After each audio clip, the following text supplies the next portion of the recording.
అంటే సాలిడ్ క్యారెక్టర్లు పడ్డాయిగా అప్పుడు కూడా మీకు? లేదు సార్, అప్పటికీ క్యారెక్టర్స్ నాకు ఖుషి దగ్గర నుంచి విక్రమార్కుడు వరకు అన్ని పెద్ద సినిమాలు చేశానండి. చాలా లక్కీ నేను ఆ విషయంలో, చాలా ఫార్చునేట్. పడ్డాయి కానీ ఎక్కడో సాలిడ్ క్యారెక్టర్ పడలేదు అనేది అయితే అతను ఒక్కడే ఒక నెగిటివ్ రోల్ ఇచ్చే సురేందర్ రెడ్డి, దాని తర్వాత విక్రమార్కుడు. దాని ముందని ఫ్రెండ్ వేషాలు, ఒక సీను 2 సీన్లు అలా వస్తూ కనపడినట్టు అలా ఉండే క్యారెక్టర్స్ అన్ని. సో కొన్ని డౌట్స్ ఉండే. సో నాకు కొంచెం విక్రమార్కుడు వచ్చిందో కాన్ఫిడెన్స్ వచ్చింది. అదే ఇంకంటే మీకు నమ్మకం కలిగిపోయింది, ఇక్కడ సర్వే అవ్వచ్చు, ఇక్కడ ఉండొచ్చు, వీఆర్ దేర్ అనిపించింది.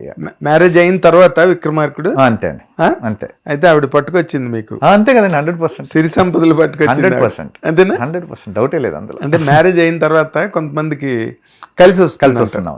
డెఫినెట్ గా కలిసి వచ్చింది. అవునా? 100% కలిసి వచ్చింది. లవ్ మ్యారేజ్ ఇది? లవ్ మ్యారేజ్ అండి. ఓకే. నేను ఖుషి తర్వాతే నాకు పరిచయం అండి నా వైఫ్. సో అప్పటి నుంచే కలిసి వచ్చింది నా వైఫ్, నాకు ఫస్ట్ నుంచే.